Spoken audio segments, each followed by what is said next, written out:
भवे भवे भवे भवे यथा भक्तिः यथा भक्तिः पादयोस्तव पादयोस्तव जायते जायते तथा कुरुष्व तथा कुरुष्व देवेश देवेश नाथस्त्वं नो नाथस्त्वं नो यतः प्रभो।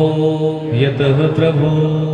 इसका अर्थ ये है कि प्रभु हम जैसा भी कर्म कर रहे हैं, कर्म के अनुसार हम कहीं भी जाएं, किसी भी योनि में जाएं, लेकिन प्रत्येक योनि में आपकी भक्ति हमको प्राप्त होती रहे, ऐसा निवेदन भगवान से यहाँ पर किया गया है। और समापन का श्लोक है नाम संकीर्तनम यस्य नाम संकीर्तनम यस्य सर्व पाप प्रणाशनम सर्व पाप प्रणाशनम प्रणामो दुख समनस प्रणामो दुख समनस तम नमामि हरिं परम तम नमामि हरिं परम तम नमामि हरिं परम तम नमामि हरिं परम तम नमामि हरिं परम।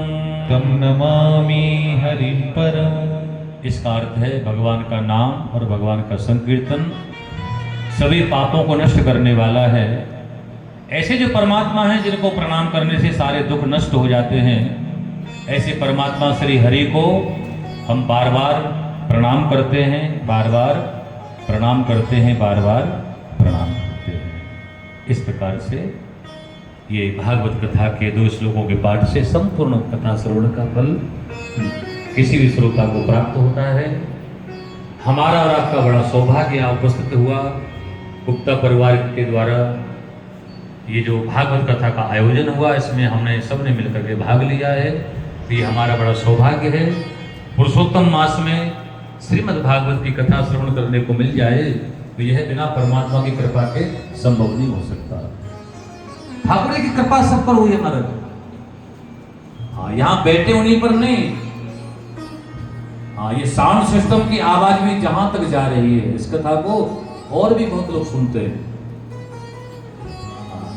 गंगा किनारे का मंदिर है, कल वहां दर्शन करने गए, वहां पर हमारे पुजारी जी से हमारी मुलाकात हुई, तो वो भी बता रहे कि वो भी वहां बैठ के कथा सुनते हैं इतनी दूर।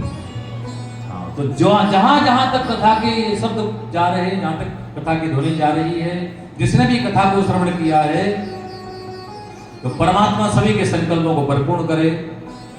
परमात्मा सबके घर में लक्ष्मी नारायण का निवास हो, भगवान स्वयं सबके घर में विराजमान हो लक्ष्मी माता को लेकर के। इस प्रकार से गुप्ता परिवार की हम कितनी प्रशंसा करें महाराज, ये बड़ा प्रशंसनीय परिवार है।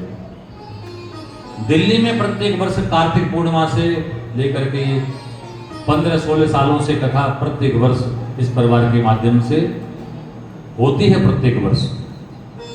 पर हमारे भुवनेश गुप्ता जी का संकल्प था कभी हरिद्वार में जाकर के भी एक बार कथा का आयोजन करें, तो ठाकुर जी की बड़ी कृपा हुई बांके बिहारी की कि हमारे भुवनेश गुप्ता जी का जो संकल्प था वो बांके बिहारी ने परिपूर्ण कर दिया। ठाकुर जी की बड़ी कृपा हुई। मतलब देखो, ठाकुर जी आपको धन दे और धन के माध्यम से आपको सुकृत करें, तो ये ठाकुर जी की दुगनी कृपा मानते हैं इसको। हाँ, तो ठाकुर जी की कृपा से आपका जो यज्ञ है वो यहाँ पर सफल हुआ है और निर्विघ्न पूर्वक सफल हुआ है। ठाकुर जी ने जैसे यहाँ रह करके ही सारी व्यवस्था को संभाला है, और किसी भी प्रकार की हमारा कोई भी कमी, कोई भी त्रुटि आपके माध्यम से हुई नहीं। आपने हमारे